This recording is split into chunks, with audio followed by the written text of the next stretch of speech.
Фрэнсис Нгану екінші раундта Стипе Миочичті нокаутқа жіберді.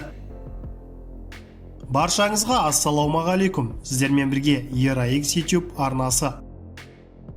Бірнеше уақыт бұрын ауыр салмақтағы UFC чемпионы Стипе Миочич пен Фрэнсис Нгану арасындағы жекпе-жек аяқталды. Күткеніміздей, Миочич бірінші раундта өте мұқият өткізіп, Нгануға жұмыс жасауға мүмкіндік берді. Миочич тейкдаун жасауға тырысты, бірақ Нгануды арқасына шығарып алып, бірнеше ауыр соққыны жіберіп алды. Соған қарамастан Стипе Миочич сабырлы түрде жекпе-жекті жалғастырды. Екінші раундтың басында Нганудың сол қолмен дәл тигізген соққысы Миочичті есеңгіретіп жіберді. Есеңгіреген Миочич алға ұмтылуға тырысты, бірақ бұл сәтте оның әлі есін толық жинамағаны көрініп тұрды. Көп ұзамай Нгану тағы да сол қолмен дәл соққы жасады. Содан кейін Миочич ауыр нокаутқа түсті. Осылайша Фрэнсис Нгану ауыр салмақтағы UFC чемпионы атанды.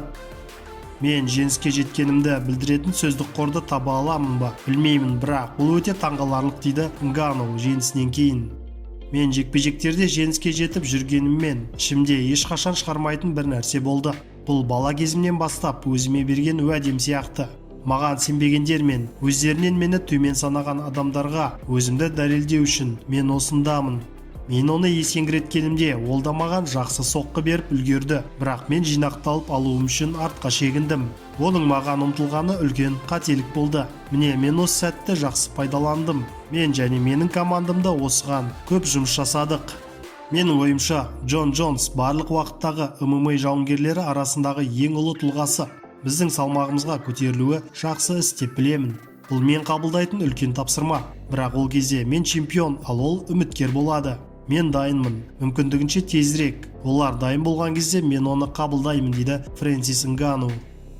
Ұйымның басшысы Дана Уайт UFC 260 турнирінен кейінгі пресс-конференцияда жаңа чемпионның келесі қарсыласы Джон Джонс болмайтынына мәлімдеме жасады. Нганудың келесі қарсыласы Дерек Льюис болмақ. Бұл қарымта кездесуге Льюис лайық болғандықтан өтеді. Және Нгану қазір чемпион, және ол қарсыласын таңдауға құқылы. Және оның Льюиспен кездескісі келетінін білемін. Джонсқа келетін болсақ, ол күте тұрады деп ойлаймын. Твиттерде титулдық жекпе-жекті қалаймын деп айқайлау бір басқа. Бірақ шын мәнінде әзірге бұл туралы әңгіме болған жоқ. Ең алдымен, жоқ дегенде матчмейкермен хабарласып, бұл сұрақ жөнінде сөйлесін, дейді Дана Уайт. UFC-дің бұрынғы жартылай ауыр салмақтағы чемпионы Джон Джонс Твиттерде Нганудың жеңіске жеткеніне пікір білдірді, бірақ артынша жазғандарын өшіріп отырды. Маған Стипе Миочич ешқандай әсер қалдырмады. Егер кімдегі мені шынымен шайқасқысы келеді ме деп ойласа, жауап иә.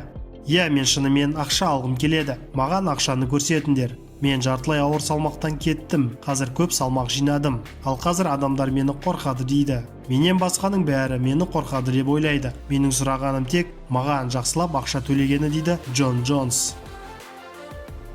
Видео ұнаса лайк басып пікір қалдырыңыз. Сіздермен бірге болған ERA-X арнасы.